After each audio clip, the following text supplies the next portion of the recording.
Is the light blinking? There it is. It's blinking. That's a GoPro camera. I use this to go skiing with and surfing with. I can take it on my surfboard. Nice. I can take it up in the mountains, and I can put it on my head and Way ski to down go. through the trees. It's a lot of fun. Yeah. So, Bob, great to see you here again. I think the first time I met you was here, decades ago. My name is Tim Kelly. I am a meteorologist now in about my 30th year. I grew up on Cape Cod. What's your name? Where are you from? I'm Bob Skilling, observer here for 60 years, and live in Hingham.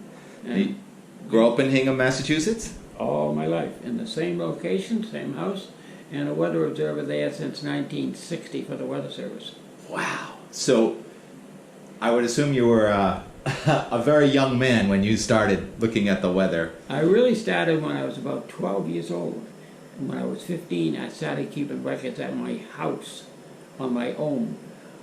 What inspired you? What caused you to be so passionate about looking at the weather? It's strange. I remember looking at the trees. I always liked watching trees swaying back and forth in windstorms. I like windstorms a lot. And of course I love thunderstorms. And I guess that kind of was in my blood, and I decided I could go for it and get all the information I could from the superintendent of documents in Washington. I got the daily weather map every Sunday. They came out for a whole week. They mailed it out on a Sunday, and you get it like on a Tuesday or something. From who? From the superintendent of documents, Washington, D.C. Superintendent of documents. Yeah. How'd you find him? Well, it was just a list of places you could get information, Cloud Atlas, stuff like that. You could get from Washington, the Weather Bureau. So it came in the mail? Yeah, mail. Oh. It took 3 days to get here, but it was good to look back at it and look at my records and compare what was going on at my location as to what it looked like around the country and everything, so you could see the synoptic situation. I think you and I had the same affliction when we were children. I also collected weather data. My hero growing up on TV, let's see, I guess it was probably Don Kent and Bob Copeland. Was there somebody on TV when you were a very young man? Certainly it was Don Kent. Don Kent. Oh, yeah. So we both had the same inspiration. Right in the 50s, yeah. And I watched and listened to him on BZ, and when he was at Wallaston Boulevard, he was on JDA in Quincy, and did a broadcast on JDA, and then he became BZ, what was it, Weatherby, the BZ weatherman on WBZ. Weatherby. Followed him all through that time. When did you meet Don Kent? I got over to see him. My father took me when I was in high school over there. I'd say about 1954. 54. Yeah.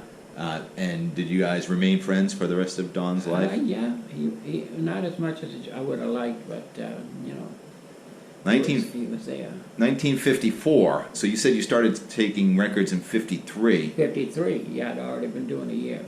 for yourself. Right. And what do you With remember my- anything particular about the summer of 1954? Well, 54, it's funny. I started in 53, and right away we had the Worcester tornado on June 9th, 1953.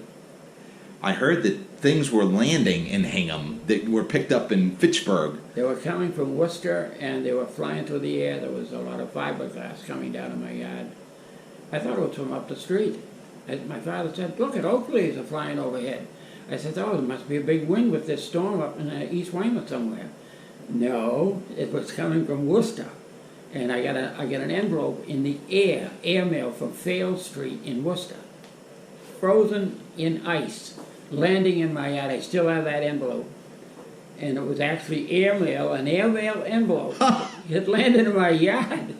And I picked it up and I said, "Oh, this is really something." This came through the air, spinning around boomerangs. It was going around over my house. And You didn't forward it to the person it was destined I for? kept it in my files. Yeah, I did, right in my files. I think I have it somewhere now. I'm not sure where. That is funny. So when did you figure out what was really happening? Well, I got the word from WBZ radio. It's the only station on AM you could hear. The static was tremendous on AM. WBZ you could hear through the static.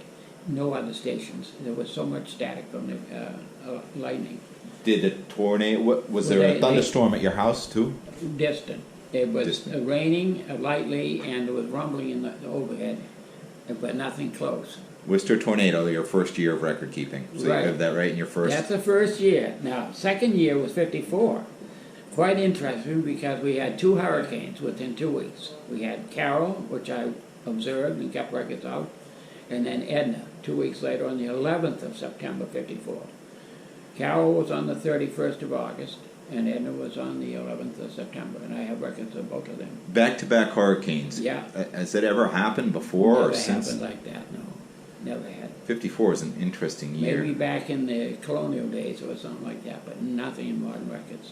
And you've seen a lot of hurricanes. Was Carol the worst you've seen? Carol was what really Donna was very good in 1960, a very strong hurricane. Very I'll good. tell you a funny story. I got the Weather Service instruments loaded into my yard on September 8th, 1960. They put a shelter in, weather shelter, with thermometer shelter, and gave me a rain gauge, which I already had too. And when Donna struck on the 12th, just 4 days later, the wind blew probably 100 miles an hour even at my location and blew the shelter door wide open in the thermometer shelter. And I run out to close it, and I said, wait a minute. It's never blown open. I'm still in the same location. It has never blown open again. Donna knocking on your door. That's right. And you went outside in the hurricane. I was in a hurricane. I love being out in the hurricane. The wind, it wasn't raining too hard. I've never experienced hurricane conditions. Do you remember what it felt like or looked like when Well, Donna... the roar was tremendous. The roar was tremendous. Now, I had friends in Quincy that just suddenly lost their lights, and they said, oh, it's roaring here. And I said, I don't hear anything. Oh, wait a minute. Way in the distance, I could hear a roar, terrific roar of wind. I didn't know how close it was, but it was in Quincy. The trees, of course, were breaking and everything. And within about 10 minutes, it was at my house, moving eastward. And then everything was breaking, tree branches were breaking, and I said, oh, it's here now. That was Donna, and it kept going and getting worse in the next several hours. And were you still appreciating the way trees bent in wind? Yeah, broke off and everything, the noise, and of course Carol was the memory I first had of it, how loud that was. So which was stronger, Carol or Donna? I would say it was probably Carol, because it did seem to have you could shout to somebody, like, you were far apart like this, you'd have to shout to be heard. The roar from the trees was so tremendous. In 54, your Yeah.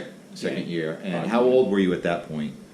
I was 16. 16. Yeah. So 6 years later, you get another hurricane, well, 2 that year. And then, so by the time you were 22, you had lived through 3 hurricanes. Yeah. I'm 56, and I saw Bob, and to me, Bob didn't seem as strong as how people describe. Bob was pretty good on the Cape, but here it was just a nor'easter type storm. Yeah. With a northeast wind. Shifting to west and northwest as one went by, we had stronger winds on the backside here of Bob than we did when the storm was coming up. Yeah, similar in Providence. Yeah. Did your mom and dad appreciate that you wanted to go out in a hurricane? They didn't care. They let go out if you want. I didn't worry about me getting hit by flying debris, which I could have.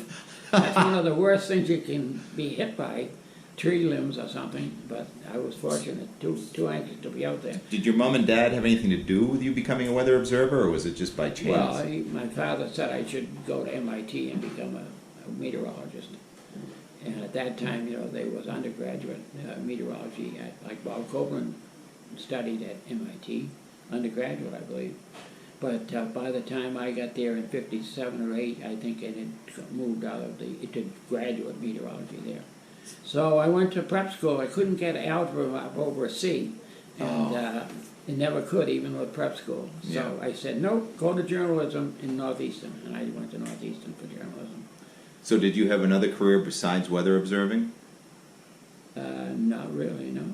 That was it. So you made a living documenting... Well, yeah, I should say I was a musician, an organist, and I worked for Red Coach Grills in Middleborough for 15 years. Red Coach Grills? Yeah, they were the Class A Howard Johnson type restaurant.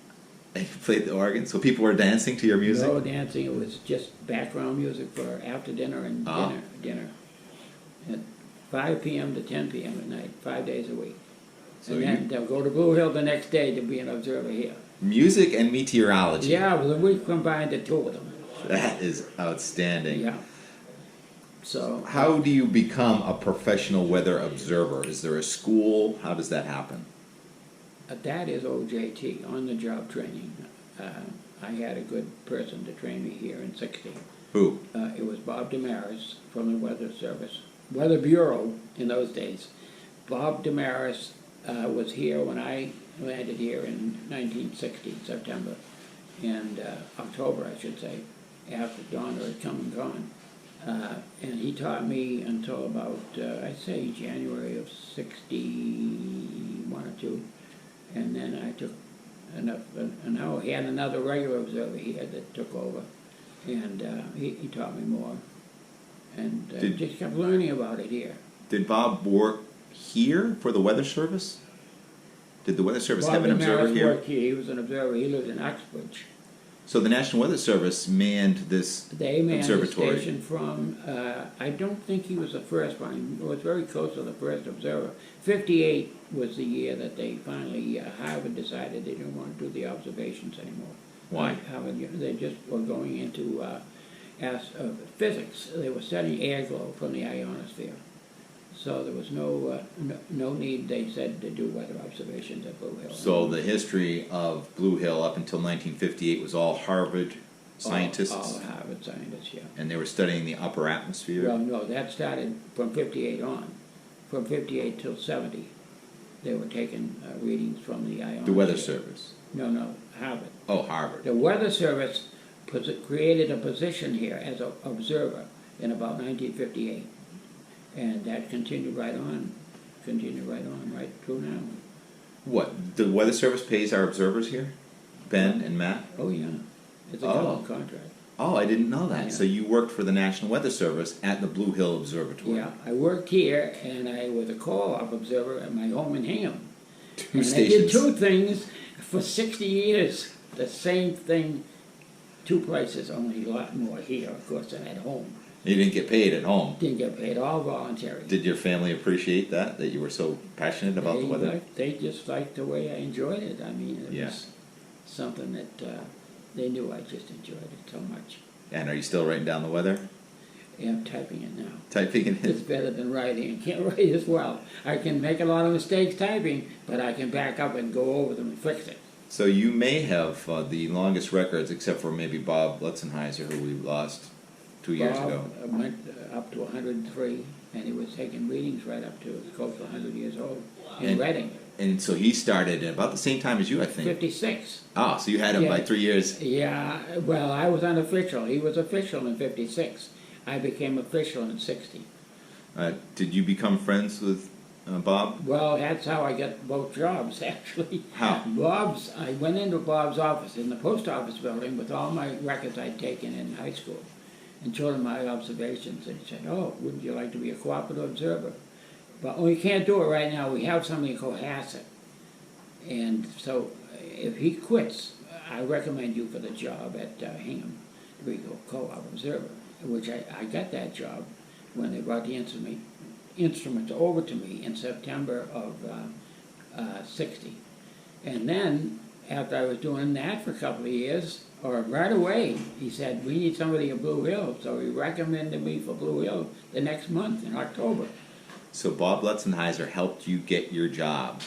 Both of them. The co-op job, which is, no money, and then the job at Blue Hill was $3 an observation.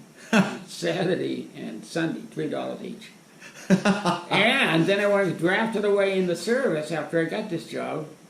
My father took over the observations at my house, so I didn't lose my weather station. And after I got out, I came back here, and I got appointed then as an observer here, part-time, and a civil service position. So it became a civil service, no more, it's $3 an observation. It was then a low, I think about a GS5. So a regular salary? Yeah, government salary 5. And so you continued on for the government. Was the government paying you right up until you retired? They were right up till 16. 2016. Right. So you made it more Well, than... I was a contract. I was on a contract. I wasn't getting directly paid. The Blue Hill Observatory hired me back here. when they changed this job to ASOS. So that means no more observer. There'll be an automated station here. In '97, they said you either want to go to Taunton and work for us down in Taunton, or you can retire. And I said, or I could stay at Blue Hill maybe. Well, maybe we can get a contract, we can get you in there. They did. They did? Yeah. Well, And do you think if you weren't there, maybe that wouldn't have happened? it might not have happened. So the observations could have gone away. We didn't advertise it, that it was open for Oh, wow, that was Bob smooth. Bob Thompson was the chief at Taunton, of course, in Boston before that. Yeah, and now he's on the board of directors here at Blue Hill. Yeah. How special. Now here's another special thing about Bob Thompson. I won the science fair for Hingham High School in my senior year. I brought all the records I'd been doing for 3 or 4 years into the high school, in the gym, set them all out on the table, and all the science teachers from around the area came into Hingham High School to give, first, second, third, fourth prize, whatever. One of the teachers that came through the line was Bob Thompson, Sr. Oh, This is the father of Bob Thompson, who became director of the Weather Service in Taunton and Boston. His father was there when I got my award for first prize for my exhibit. I got first prize for Hingham High School for '56. oh, that is special. Oh, so special. And when I told Bob about it, I said, there was a Bob Thompson listed on the list of judges. Oh, that was my father. He was a science teacher at Cohasset High School. So Bob grew up in one town over from you. Yeah, Oh, right. fascinating. Cohasset, yeah. We have some of the most interesting weather, I think, on Earth because of the position next to the ocean and the land and the interaction and halfway from the equator to the North Pole. Right. We have storms from every direction. Sometimes from the east and southeast, and even from the northeast. So Yeah. we've talked a lot about tropical weather. What about winter weather? You must have experienced some serious winter weather I here. had some serious weather up here, I'll tell you, because that was, I didn't experience a hurricane while I was here, but the winter storms were the thing. Now, if they were predicting a foot of snow for the morning, when you needed to be here at 7 a.m., I would get in my car and drive up here the night before and stay overnight out here on the couch. On the couch. There was a room. Was there a living little here. heater? Somebody was living here then. The MDC had a resident to watch over the building. Oh, So I was able to come in and use their so you had a facilities. roommate. Yeah. And so you guys could talk about the storm and whether He was out on the road for the MDC on a motorcycle, I think.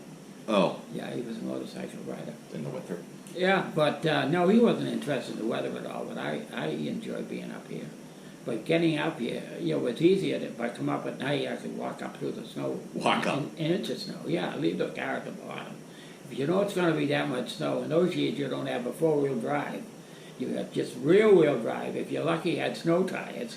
It might get you halfway up, and then you're stuck.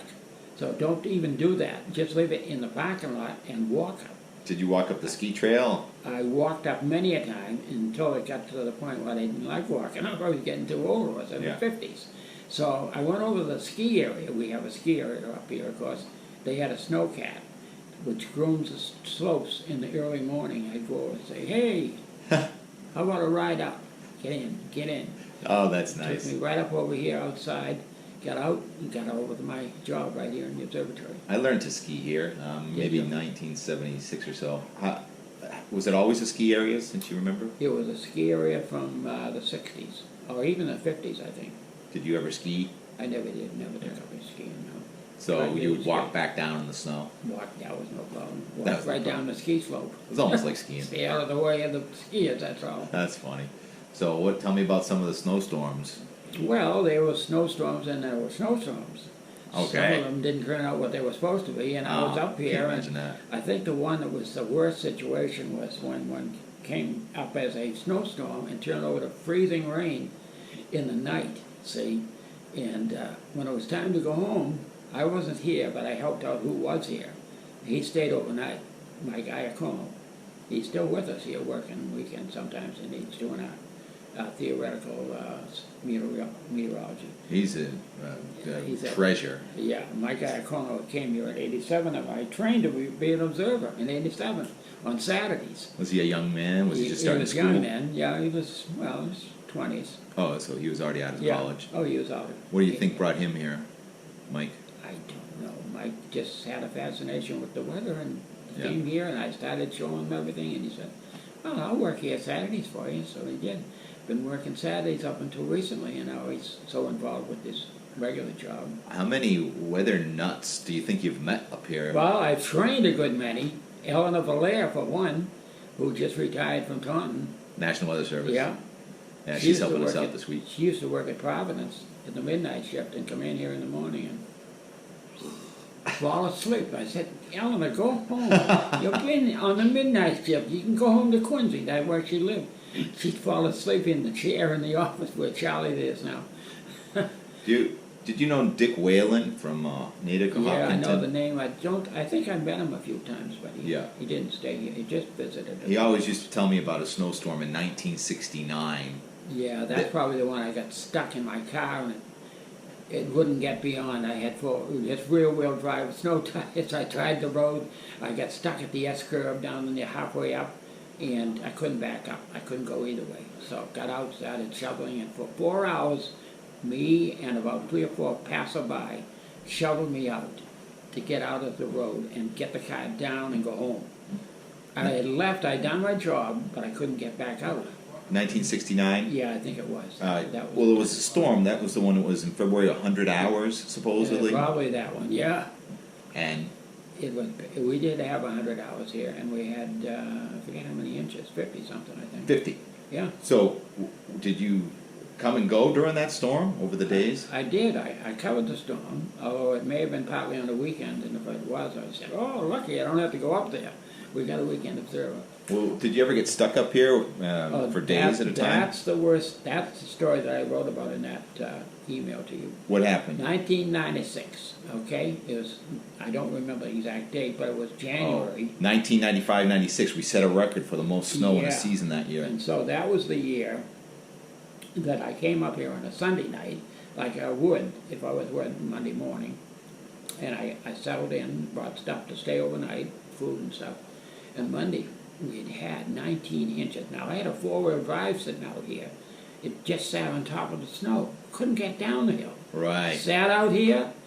Monday came and went. Tuesday came and went. No snow problems. Call them up. Hey, I need to get out of here.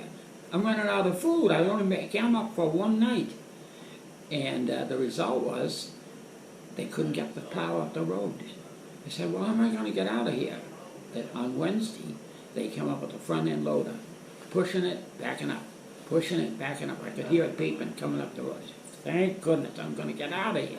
So I get out of here with the front-end loader getting me through the road. I get down the hill. That was the end of my four-day shift up here. And what did you do? You did not eat for 2 days? Well, I Was made there it raisins last. or anything? I had a bunch of little stuff that I could eat. I didn't starve completely, but Were you at all scared at all? No, my wife said, are you going to come home and do the driveway? I said, I can't do it. Get the neighbor to do it. The neighbor had to do my driveway. I had just kind of started at NECN, and I remember that storm. Well, it was a series of storms. Yeah. The first 10 days of January, we had about, I don't know, I can't remember. There was about 34 or 28 inches on the ground Yeah. at that point. And fascinating, though, that it was gone 2 weeks later. Do you remember that? We had floods. Floods, I don't remember that, but I probably didn't have a flood up here. yeah, here. But wherever you were, in the Cape there was floods? No, it was around New England, and Yeah, the okay. snow melted so fast. It was Yeah. a dramatic warm-up. The weather really behaves crazy sometimes. You get a lot of cold and snow, and it gets really warm. I am Maybe you might recall 78. The blizzard. 1978. 78 That's blizzard. why right? I became a meteorologist. Well, here's the thing. On the 21st of January, Boston had a record snowfall for January date, for any date in January. I forget, it was way over 20 inches. And then we had this huge thaw came through about the end of January, just before the blizzard of 78 took it all away. Temperature was up in the 60s with a south gale, gusts into 110 up here. every bit of that snow went. That January snow, 21st of January, was all melted away before it started the blizzard. Now imagine if that snow was still here and we'd had the blizzard on top Now, of that. I believe that southerly gale was a Yeah. major snowstorm for Ohio and Michigan. It was, and yeah. they called that the blizzard of 1978. Yeah, that was true. We Yeah. had about 3 blizzards of 78 in a row there then. Yes, we did, yeah. 3 storms in 4 weeks. Right. Tremendous, extreme weather. The temperature was way up, over 60 degrees, and it was blowing over 70, 80 miles an hour up here. Oh, no, over 100 miles an hour in the gusts. I wasn't the observer then. This was, I started in May 78 full time, and this was in 78 February, so not the observer, but the Bill Cusick, who lived in Milton, was the observer. He couldn't even get up the hill that day. And So we don't know then how much snow was up here. well, he measured the next day, Oh. and he was able to get a good reading, I think, on it. And the anemometers all record. Yeah, So the barometer, the that wind, was all on record. it's all on paper. But we kind of had to juggle the numbers around. We figured 30 inches up here. Snow is the hardest thing to measure. It is, but when you're not here for the storm, it's more difficult to estimate what actually fell. If it blows away in a big wind, or if we have rain in with it, that's even worse. How do you measure snow? What is the official way of measuring snow? Not every inch and Well, wipe, no, is it? there's no measure at about every 6 hours. Or if you can do 12 hours or whatever, you should really do it once before the full 24 hours goes by. Did you clean a place We have and our measure? snowboards out Yeah. there, it's about 3 or 4 of them.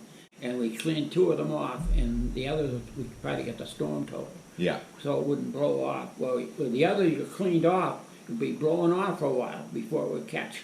So you want a board that has a storm total that may be a lot better than using the total on the board you. How reliable do you think the historic snow amounts are? I think they're pretty darn good. We've gone over them. Mike Iacono was a real bugger on that, and he wanted to make sure these things are right before we digitized it all now. Mm-hmm. You know, it's in digital form. Well, it seems like we kept outdoing ourselves. We had 1978, and then we had 1996, and then 2015. You were still around. Did you have that February 2015 up here? I wasn't full-time then, I was just part-time. Yeah. Just So we full-time. broke the record again. Yeah, We've been breaking snowfall records a lot of them. every other decade lately, Yeah. and it's global warming. So there must be something to more moisture in the Global, atmosphere. yeah, it's adding more moisture, and then at the same time, more contrast in temperature. With the cold and the warm getting together, and maybe the ocean currents were closer with the Gulf Stream. Could have So- done it. I'd say over 60 years, you've probably seen a lot of climate change. Excuse me, I'm going to just close this door for a second. Just make it a little more quiet. Sorry. I've seen a lot of change at Hingham. I got an interesting stat for you. We've kept Okay. records from 1953. And the records from 53 to 60, before it became an official observer, were considered official when the Weather Service looked at them. So it's part of the record. But in a funny way, the middle 60s had frost in September. We'd have a first frost of the season would occur in September. It hasn't happened since the 60s. There's not been a frost in September in Hingham or a freeze since the 60s. So what's happened? I'm using the same instruments in the same place. Mm-hmm. If you get down in the 40s, that's pretty easy to get to. But to get a frost in September, I can't get one anymore. So I think it must be global climate change part of that. Now, are you?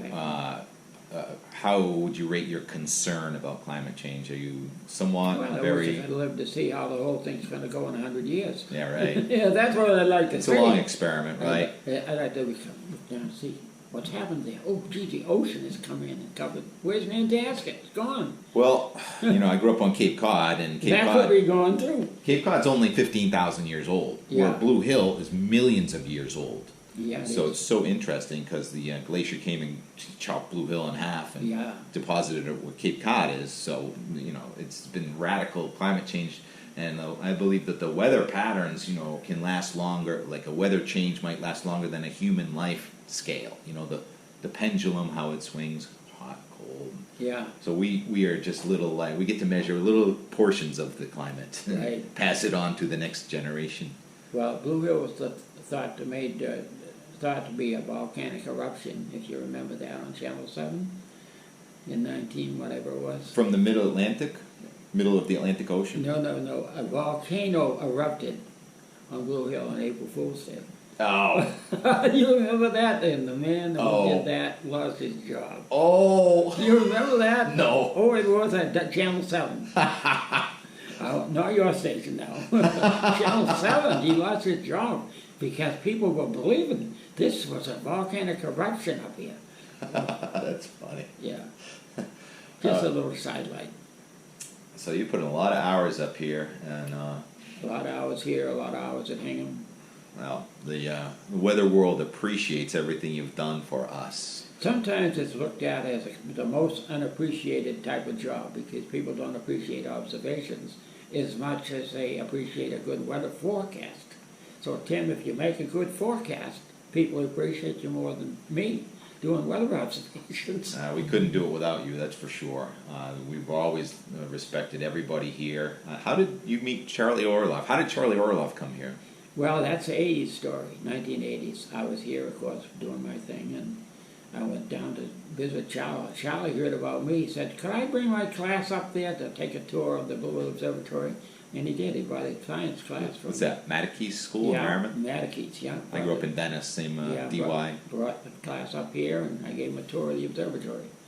And then we all went over to Channel 5, and Bob gave us a, it was 5, I'm pretty sure. Bob Copeland? Yeah, gave us a tour of the studio over there, the weather studio. And so how did Charlie become the So then boss Charlie here? liked the idea of being here. He thought, oh, this is someplace. We'll bring another class up. So it started going on that way. I don't know how many times he brought a class here. And then we decided to form the Blue Hill Weather Club, which was Bill Menzinger, who was a Quincy resident, and he grew up in Milton. And he thought, gee, he came up here once and he said, Bob, this is a nice place, but it looks like it's falling down. Does it need some work? I said, does it ever? It's leaking here, it's leaking there, everywhere. He said, well, let's see if we can get some money together and get this place fixed. So we got Harvard University, who didn't, we think that Harvard, that Blue Hill still belonged to it and didn't, to give us $100,000 to get some work done, and we had this building repointed. And Who owned it at that point? well, that was in the 80s. That was, Blue Hill was still owned by the state. Harvard, I think they had pulled out in the 70s. So, yeah, it was a state building. What was Bill's job? Was he just... He was president of the Blue Hill Observatory Weather Club.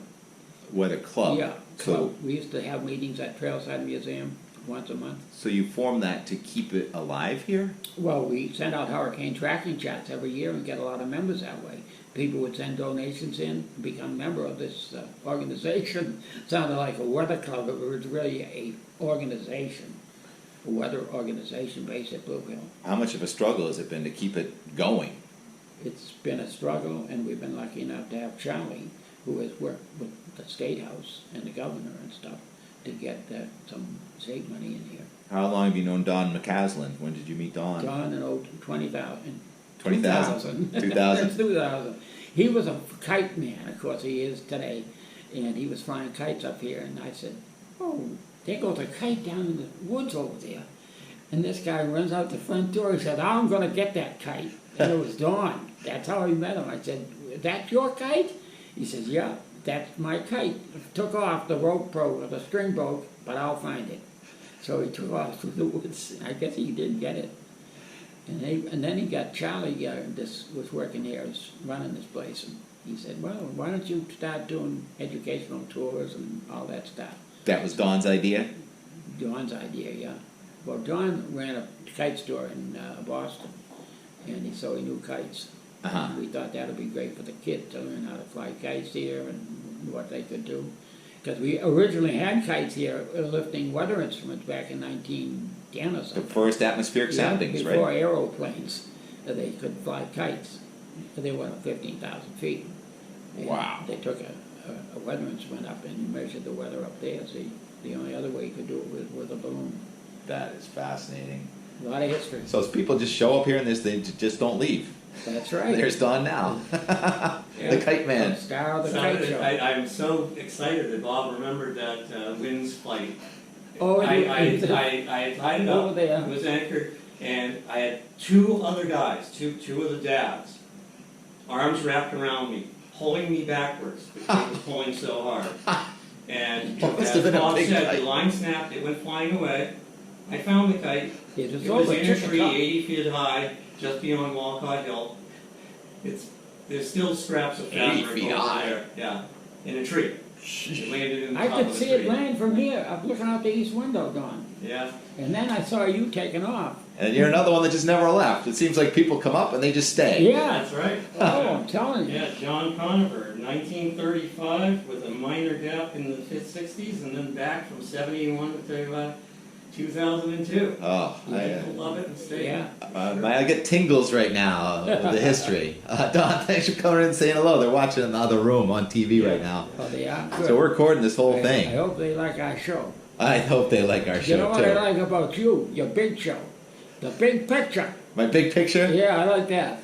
So I'm a meteorologist on TV too, And yeah. I like your online view out the window with the flag. Oh yeah. Now that's Roger Kent's old house. It is. Next to where door, Don Kent next used to door. live. See, I visited Don in that house next door. What are the odds of that I end up living there? Not My much. wife found it, and I built that flagpole out of a birch tree, It is 30 beautiful. feet tall. And it's aimed so when you look at that picture on TV, you can tell the wind direction of the way the flag's blowing. It's just a dream come true, really. North, it's blowing straight toward you, the flag, right? And Don Kent's office was 30 yards away from Tim Kelly's office. No kidding. And I'm friends with Jeff and Doug, his sons. They take me sailing and boating. So Doug has the boat, the Jet Stream, and I've been on the boat with him. And it's got all Don Kent's old notes from sailing from Maine to New York, and he's got the home movies now that Don made. Wow. So Don Kent's home movies are going to come here. We're going to Nice. have a show, almost That's like a gonna be drive-in. good. That's going to be really good. Yeah, You know, there was a boat called a Hobie Cat. yeah, Didn't he have a Hobie Cat, Jack? yeah, yep. Yeah, I remember that. Remember that? They had lots of boats Yeah. and a swimming pool in the backyard with a Schlitz sign on it. I never saw that. He took me right to the weather office, and we didn't look out at the swimming They pool. pumped the salt water up from the harbor I into bet. their pool. I bet, yeah. And so Yeah, I still have Roger's Garden going. Here's a story from Don Kent. He was on the air, WBZ, in 1954 when Edna went by.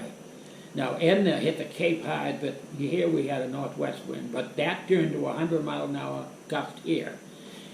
Don was saying, oh, it's pretty well over, it's gone past the Cape. It split into two eyes, supposedly, down around the Cape. Did you hear that story? Well, it goes extra tropical, you know. Edna.